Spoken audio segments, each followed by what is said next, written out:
Yes, correct. Tracy, it's time for a jersey. It's freezing. Okay, we are live now on YouTube and Facebook. That's fantastic. Thank you all for joining.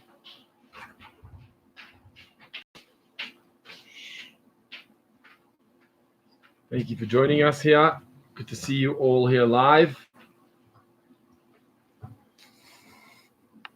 One second here.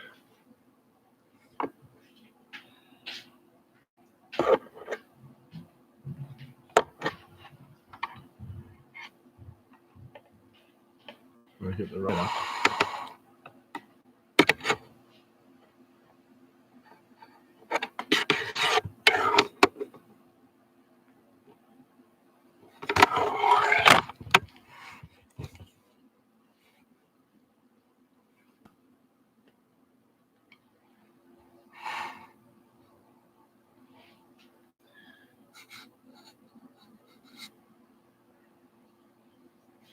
Good morning, good morning. I see people logging on. And let's greet you personally. Just give me a moment and I'll greet you personally. I want to thank those who have shared comments already.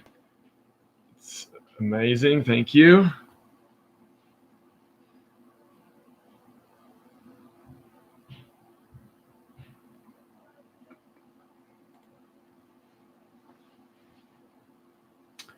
And just give us a moment as we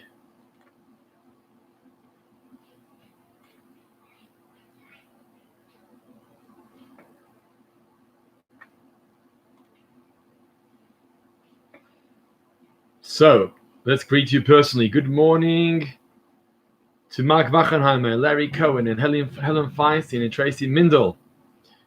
Thank you. Yes, I'm wearing a jersey today. Manfred Kalmek. Good morning. Michael Stein, Norman Stein. Thank you. Thank you. Great. Shalom Triga, Boker Tov, Benice Kraus. Thank you. David Ginsburg, Lionel Rubin. I see you all. Thank you for sharing your comments. If anyone else is logging on, we'd love to hear from you. Please do comment in the chat. On YouTube, we welcome Murad Walken, Avril Walpert. Thank you, Shelley Smith. Wonderful to see you all. Bright and early this morning in this very fresh day. Very, very fresh day. Okay. Ian Clemenson, good morning. Thank you all for logging on. I welcome you all to another session of daily learning under lockdown inspiration for this morning. I'm sure you all heard about the announcement of the president yesterday, which is a complicated reality of opening up schools again and how it's going to work under protocol and health regulations. It's not a simple project at all. Good morning, Ruth Kaplan and Hilton Sawitsky. That's not an easy project at all. Aline Yudelovitz, good morning. But one thing we do acknowledge is that the president announced religious services as being essential. Ladies and gentlemen, if you didn't know it, now you know it. Religious services are considered to be essential. How exactly the shuls are going to open up and when the shuls are going to open up and for whom the shuls are going to open up, that's another debate, another question. One thing we all do agree on, and the entire country heard it last night very, very clearly, is that spiritual religious services are essential. Now you've got it from the president himself.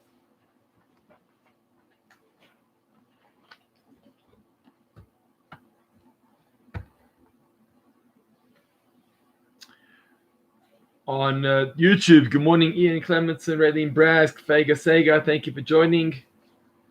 We are over 30 students now already on the two platforms of Facebook and YouTube. So thank you for joining us. And a big welcome, Dave Block. I think you're in the wrong chat. Dave Block, I see your comment just came through, but not on the right classroom. So perhaps log out of that classroom and log back in. Welcome to Jaime and Linda Drew. Good to have you with us. Thank you.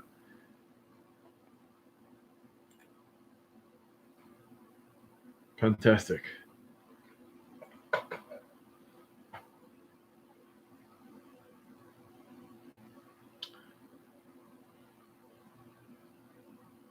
Right, we're gonna get going, and we're gonna discuss something now related to Shavuot, which is around the corner, starting tomorrow evening, as we prepare for the receiving of the Torah. Thank you, Ian. We still need the morning daily learning with you.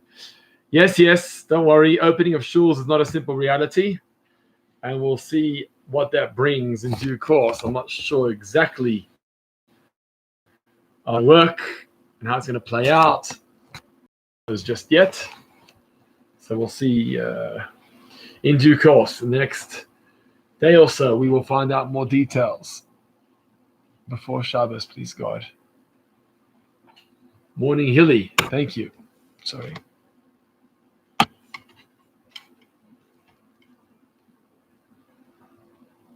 Right. We're ready to get going. I see here, Fega Sega, I agree with you that we still need to carry on our daily learning. Great. I like your feedback. Stephen Herr wants to dedicate learning to Esther Bat Moshe, his mother. We're doing that now. We've got 30 students and we get going. We're going to discuss today the name of Shavuot. The name of Shavuot. Why is it called Shavuot? And perhaps we can also discuss some of the other names that related to Shavuot. Stephen, no, we don't know anything about the shuls just yet. So what's the meaning of Shavuot? What does Shavuot actually mean? Let's open it up for discussion.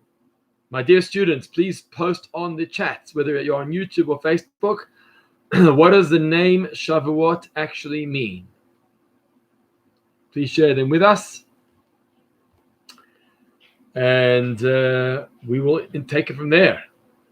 Good morning, Ronnie Kotkes on YouTube. So, what does Shavuot mean? Do you know what Shavuot means? If you know what Shavuot means,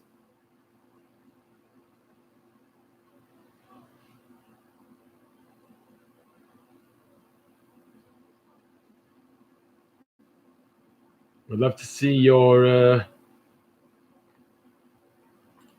posts.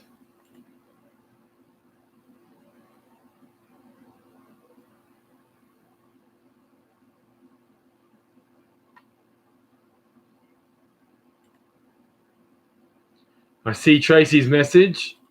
Tracy already put through one comment.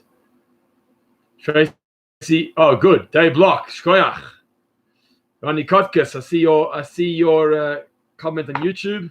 Stephen Herr, well done. Great. Okay. So Shavuot means weeks. Right. Tracy Mindel, you mentioned another name of Shavuot. We'll get to that in just a moment. But for now, we're focusing on Shavuot. And Shavuot, according to what you posted here both on Facebook and on YouTube, you are correct. It means weeks. Very, very true. Very well done. Thank you for your input here. So obviously we're counting 7 weeks. That's what Shavuot is about. That's what this period of time is about. We've been counting 7 weeks from Pesach till Shavuot as we prepare. While we count 7 weeks, Shavuot falls out on the 50th day.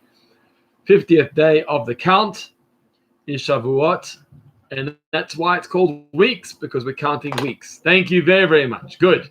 There's another meaning to the name Shavuot. Anyone else know another meaning to the name Shavuot? Let's hear what you have to share.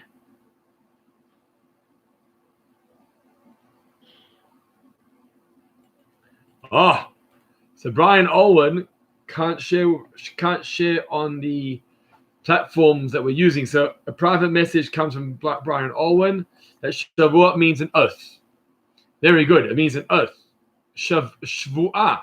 A shvu'ah is an oath. It's a promise. And that's an interesting one because there's a number of times that we find the concept of an oath, the concept of a promise. Let me take you back to the first days of creation.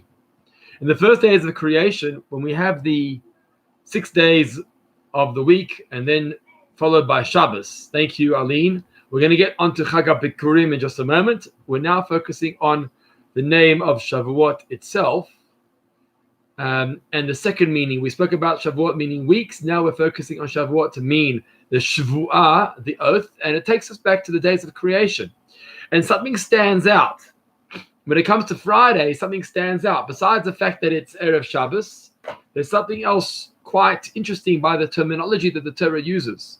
The Torah uses the terminology Yom Hashishi with the hey beforehand, Yom Hashishi. Now, no other day on the calendar, in the weeks of creation, in the week of creation, has a hey. We don't say Yom Hasheni, Yom Hashlishi, Yom Haravi'i. We don't say the word hey, the. Only Friday, Yom Hashishi, do we say the hey, which we all know because it's part of Kiddush today. So what does that mean? Why is that? Why is that? Why is that mentioned by the Friday, Yom Hashishi? And the answer is because hey hints to the 5 books. Hey means 5. The 5 books of the Torah. What's the connection to Friday? Why we mention it in context of Friday, of Yom HaShishi? And the answer is because as the creation is coming to an end, as Ma'aseh Bereshis, the entire world is being created, is the conclusion of the creation. God says to us, I want to remind you that the entire creation is dependent on Yom HaShishi, the Hay, the 5 books of the Torah. That's the Shvuah, that's the oath that God took when he told us that the only reason the world can exist is with the help of the Torah, of the 5 books of the Torah, Yom HaShishi, the reminder of the Hay. He was making an oath that when we keep the Torah,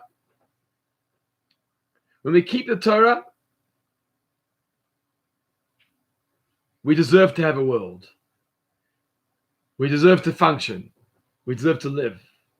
And God forbid if we don't have the Torah, well, that's another question, another point. So Yom HaShishi is the Shvuah. It's an oath that God took with the world, and he told the world that the world exists when it keeps the Torah. If we're not observant of the Torah, we don't deserve the right to live.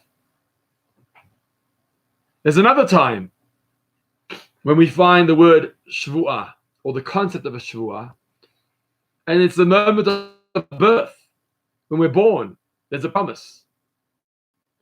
As the Talmudic teachers tell us, Mashbi'in Oto, we make him promise. The moment of conception, the moment of birth into the world, a baby and the neshama makes a promise. What's the promise? That I'll be as righteous as I can be. Tihi tzaddik v'al tiheh rasha. That's the wording of the sages. Tihi tzaddik v'al tiheh rasha. You must be righteous and don't be wicked. So we must be righteous and committed and devoted. And we make that oath from the moment of our birth, the moment we're born. We say to God that we will be committed to you to fulfill your mitzvot and your Torah. And so comes Shavuot, which is the giving of the Torah, and God is reminding us,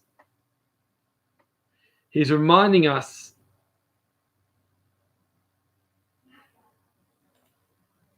of that oath. Remember the oath that you took. Remember the commitment that you gave to the observance of Torah and mitzvahs. Good morning, Arnold Orkin. Thank you for joining us. That's the Shavuah, the Shavuot, the Shavuah, the oath of creation, Ma'aseh Bereshis, which God made with us upon creation of the world, and also the oath that we take as a child, as a baby being born into the world. We are reminded of this oath today. Shavuos. Shavuah. Good. That's a second explanation of the oath, of the Shavuah. There's a third explanation, a third interpretation of the word Shavuot, but it's slightly different in terms of pronunciation than the first 2 that we spoke about. We spoke about weeks and we spoke about an oath. There's one other. It's slightly different, so I'm not going to ask you for that input. The word is Save'ah. Not a shin for Shavuot, but rather a sin, because those are interchangeable. So Save'ah. Save'ah means satiated. It means full, satiated. What's the connection? Sorry, just 1 second, 1 moment for me. Hold on 1 second. Hold on one second.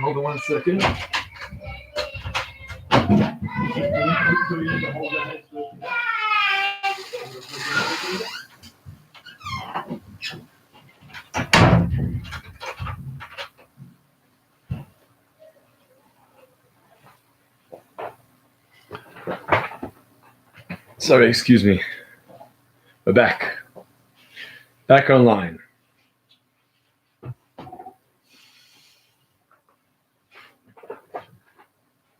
So we're speaking about the third interpretation of Shavuot, which means saveya. Saveya means satiated. Why? Comfortable. Because whoever has Torah, whoever has God's wisdom, is comfortable, is satiated, feels good, feels comfortable, has the tools for life. Not just the tools of how to observe a religious lifestyle or a Jewish lifestyle. If you have the Torah, you have the tools to be able to live as a functioning human being on physical, mundane levels too. That's the power of Saveya. You know, so many times, and maybe myself included, we look at people who are involved in Torah observance and Jewish life, and we comment, you know, Nebuch, they don't have a lot. Or he's so caught up by his Torah learning that he isn't earning much because he's learning all day. Or he's devoted to Kollel, and they don't, unfortunately, pay comfortable wages in the Kollel institutions. And we look on with Rachmanis, maybe, you know, or concern, genuine concern. But yet, when you speak to the individual himself or the family, they are sameach bechelkam. They are happy with their lot. They are saveya. They are so full and satiated because the Torah gives them more than anything else in the world can give them. When you have the Torah and you have information, you have content, you have spirituality, you have the divine, you have guidance, you have clarity. All those are the benefits of Torah learning.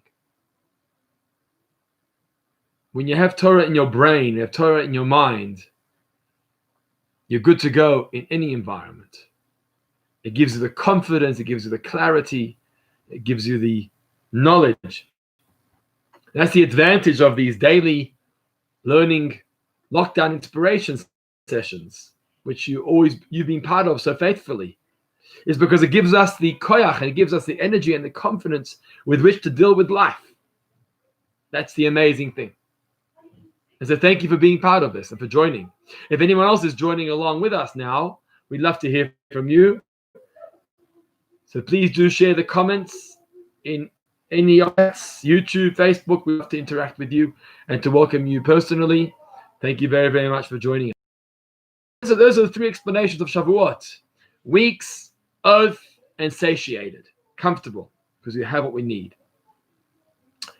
If there are any questions, I'll be very happy to take your questions. Feel free to post them in the chat beneath. Also, may I ask the viewers of Facebook to press share. Just under your screen, you got a share button. If you share it, we currently have 30 students between Facebook and YouTube. If the Facebookers will press share beneath their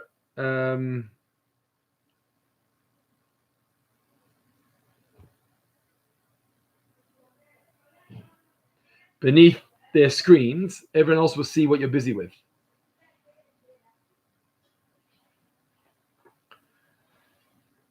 Right, moving on to another reason, another name of Shavuot, as mentioned earlier, is Chag HaBikurim. Right, Chag HaBikurim. Why is it Chag HaBikurim? Because it was a time when the farmers would bring the Bikurim, the first fruits, to Yerushalayim, to Israel. They would go into their fruits, they would take the first ripened fruits, and they would bring those fruits to Yerushalayim, to the Kohen. And it's called Chag HaBikurim. The word Bikurim is also linked to the word Bechor, right? Pidyon Haben, redeeming the oldest child, is the mitzvah of Bechor, of the firstborn. because we redeem the firstborn. Right? We redeem the firstborn, the Bechor. Why? What's the connection? Because whatever's first belongs to God. So when it's the fruits go to God. We take the fruits to Yerushalayim on Shavuot as part of Chag HaBikurim. The firstborn child, the Bechor, belongs to Hashem, and the only way parents can own this child, obviously with certain conditions and halachic ramifications, we're not going into that now. But the Bechor, the first child, belongs to God. The only way for a parent to own this child, to acquire this child, is to purchase this child from the Kohen, as is the mitzvah of the Bechor. Good morning, Robert, to Maureen Levy. That's what Bechor is. Whatever's first goes to Hashem. And that's the way it should be with our mornings too. As we get going in the mornings, the first moments of the morning should be dedicated and devoted to Hashem. Because when we have Torah, and we have godliness, and we have tefillah and prayer, as we begin our morning, that sets the tone for the rest of the day. That's the Bechor of our morning. That's the Bikurim of our morning. It's all linked. As we wake up in the morning, whatever we get first, whatever we get to first, should be Torah and davening and learning. I once heard a beautiful thought when it comes to tzedakah and one's finances. There's two ways a person could look at tzedakah. One approach is that I earn a living and I earn my income and I allocate what I need for my life. And then I say, okay, so now here is my dedication to tzedakah, because thank you very much for my income. Now I got my earnings. Now I can dedicate the allocation to tzedakah. That's one way of dealing with it. Another way of dealing with it is I've received my income. I've received my pay. Now I allocate meiser. Now I allocate my contribution, my tenth. Now that I've allocated and given my tzedakah, now I can benefit from what God has given me. Although it's semantics, because at the end of the day, it may be the same amount that you're giving to tzedakah, but it's the mindset that first comes the allocation to Hashem, the Bechor. First, the farmer goes into the field, takes the first fruit, gives it over to Hashem. So too the income earner, the earner, allocates the first contribution onto Hashem. And then once the first contribution to God is made, I can then benefit and allocate to me what I need as well for myself and for my family. That's the mindset of the Bechor.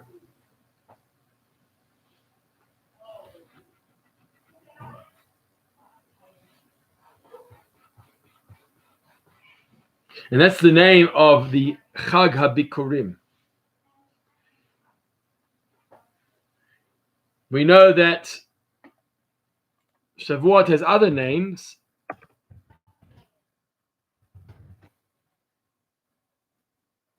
As Chag HaKatzir, it's known as Chag HaKatzir, which means the day of, or the festival of reaping, because it's the time that we reap the produce.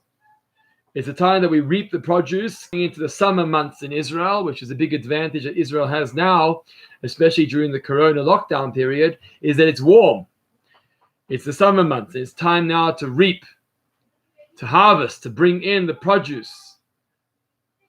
To bring in the produce as the festival. It's interesting that on the one hand, it's Chag HaBikurim. On the other hand, it's Chag HaKatzir, that I'm bringing in my produce. Another name is called Zman Matan Torateinu. It's the time of the giving of the Torah. Zman Matan Torateinu. It's a time of the giving of the Torah. Now, that's an interesting name, because we know there's another festival that also has to do with Torah. The other festival that has to do with Torah is Simchas Torah. It's the festival of Torah, Simchas Torah. And it's a famous question. Why do we need two holidays? Why do we need the holiday of Shavuot, which is Zman Matan Torateinu, the giving of the Torah? But together with that, we have Simchas Torah, which is the joy of Torah, the dancing of the Torah. Why do we need two Yom Tovs to celebrate this big milestone of receiving the Torah? You ever thought about that question? So this answer of Zman Matan Torateinu will help us appreciate this.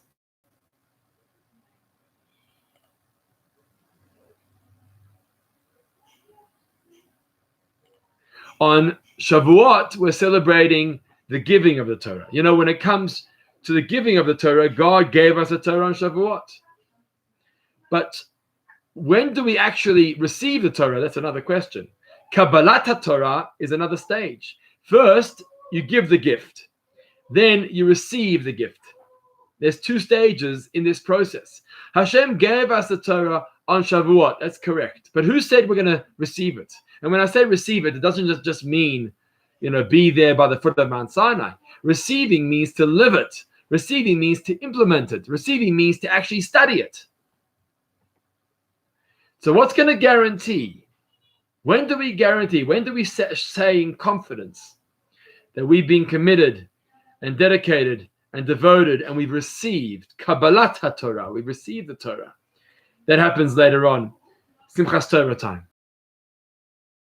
Books of Moshe, because we finished V'zos HaBracha, the final parsha on Simchas Torah. So that's the Hay of Yom HaShishi, to tie it into our previous point. That's the Hay of Yom HaShishi. Then we have the chance to say to Hashem, we have received the Torah, we have studied the Torah.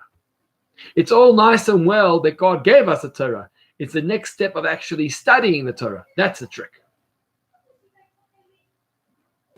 And I think that the message for all of us that we have to think about during this time is it's all nice and well to celebrate the Shavuot period and the holiday of Shavuot, but it's got to have continuity following Shavuot too. And the continuity is going to be the implementation of the Torah process. While we just received the Torah on Shavuot, the next step is, where can I tap in? How can I dig in? How can I get involved into the Torah learning? There's so much available today. Once upon a time, everyone had any excuse to excuse ourselves for not being involved in Torah, because of work, or it's hard to get to the venue on time, or it's too early, or it's too late. There's all sorts of excuses why we can't make Torah learning. But in a day like today, in today's world, forget about Zoom, that's a whole new world. But talk about online resources and online archives. There's so much available today on so many different platforms of people who are teaching and educating and learning Torah for the community out there. No one has the excuse anymore that I can't learn or I don't understand. Yes, you can. There's so much available to learn and to understand. It's all available. Aish.com, Chabad.org, Torah.com. There's so much available today. To receive the Torah, Kabbalat HaTorah, to receive the Torah is easier today than ever before. And as you know, over the lockdown period at Sydenham, we've had the chance to have many, many engaging and inspiring learning events. And we continue that with that this evening as well. This afternoon, Rabbi Goldman's going to be giving a ethics Pirkei Avot shir, 4:45 on Zoom. And then 8 o'clock tonight, we have a fantastic program lined up. Good morning, Errol Getz. We have a fantastic program lined up with international guests. Rachel Frankel, Rabbanit Rachel Frankel from Israel, who lost her child tragically 6 years ago in a terrorist attack and has inspired many since those days. We have Kippur Live, singers who are going to inspire us with some of the Hallel. We'll be focusing on Yizkor as a preparation to Shavuot. So much more with Yudi and Doron, Rabbi Goldman and myself. So we invite you to join us this evening, 8 o'clock. Also this afternoon on YouTube is going to be a premiere video from the rabbis of South Africa.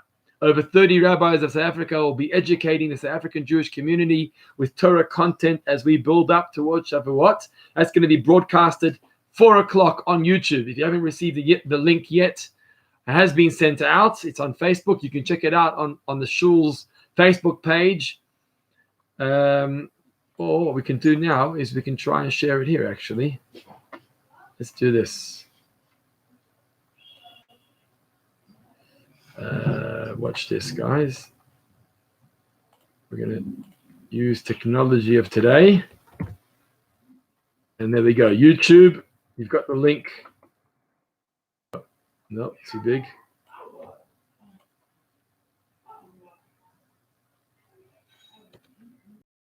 Arnold Orkin, no, there can't be, to answer Arnold's question on Facebook, there can't be Minyanim on Shavuos because it's still lockdown. Lockdown 3 hasn't been implemented yet. Lockdown 3 only begins on the 1st of June, which is not Shavuot, unfortunately. It's not going to work. And there'll be further announcements with regards to shul activities in due course. Okay, so YouTube has the link for the program this afternoon at 4 o'clock. You can check it there. Robert Levy, a dinner. What do you mean a dinner? A dinner at the shul? I don't think so. Maureen, what do you mean by that? Okay, that's the link for this afternoon's session on by the rabbis. You can check out that link there. What other questions do we have? The other name is Atzeret. Atzeret is another name for Shavuot. It means to stop. Stop and focus. Stop everything we're doing. All activity, all travel in the desert. Stop even in lockdown or in shul. You can't be in shul, so it's in lockdown. And focus on the giving of the Torah. That's what keeps us focused and motivated, as we have been learning every day in our daily lockdown process, daily lockdown shir, as part of inspiration during lockdown. Any other further questions you'd like to share? We'd love to hear from you. Feel free to share it. The dinner, I'm not sure what Robert and Maureen Levy mean by the dinner. And stay tuned. Morning Rabbi, Marlene Show, thank you. Oh, good to see you. Thank you. Okay, any other questions? Otherwise, we're going to wrap up. Thank you all for joining us. I wish you a wonderful day ahead. Take care. Keep safe. Keep easy. Keep safe. Keep sane. And keep spiritual. And we're going to be back here tomorrow for an Erev Shavuot Shir as part of our lockdown inspiration. Tomorrow morning, 10:30 on Facebook and YouTube. I wish you a wonderful day ahead. Take care and all the best.